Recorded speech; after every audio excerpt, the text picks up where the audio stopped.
Dreaming of traveling and working down under in 2025? The Australian Working Holiday Visa is your golden ticket to explore, earn, and experience one of the world's most exciting countries. In this video, I'll break down everything you need to know before applying. Number 1. What is the Working Holiday Visa? Known as Subclass 417 or 462, depending on your country, allows young travelers to work and travel in Australia for up to 12 months. You can work for most employers, study short courses, and travel freely. Tip: you can extend your stay for a second or third year with specified regional work. Number 2. Who can apply? Age limit: 18 to 30 years old. Some countries allow up to 35. Must hold a valid passport from eligible countries: UK, Canada, Germany, etc. Funds requirement: 5,000 Australian dollars in savings plus return/onward ticket. Good health and character: some may need a health exam. Pro tip: check your country's eligibility under subclass 417 or 462. Number 3.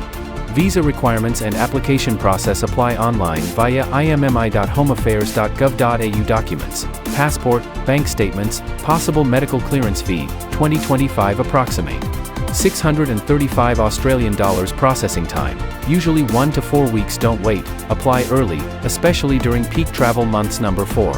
What jobs can you do?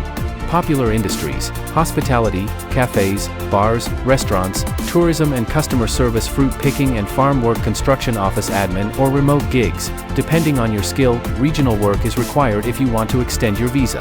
Number 5.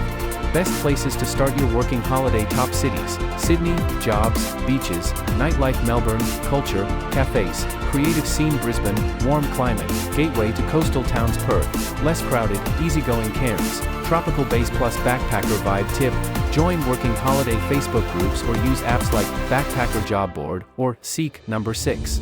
Accommodation and budget tips: budget hostels, share houses, farm stays. Cost of living varies: 300 Australian dollars to 600/week for most cities. Groceries, transport, and SIM cards are budget-friendly. Tip: start in a hostel to meet people and find job leads. Number 7. Benefits and challenges. Pros: earn AUD while you travel, build international work experience, live in a beautiful, safe, English-speaking country. Cons: jobs can be seasonal, living costs are high in cities, regional work can be tough but rewarding. Advice: be flexible, proactive, and enjoy the experience fully. A working holiday in Australia is more than just a visa, it's an adventure of a lifetime. If you're ready to take the leap in 2025, let me know your dream destination in the comments. Don't forget to like, subscribe, and share this video with your travel buddies.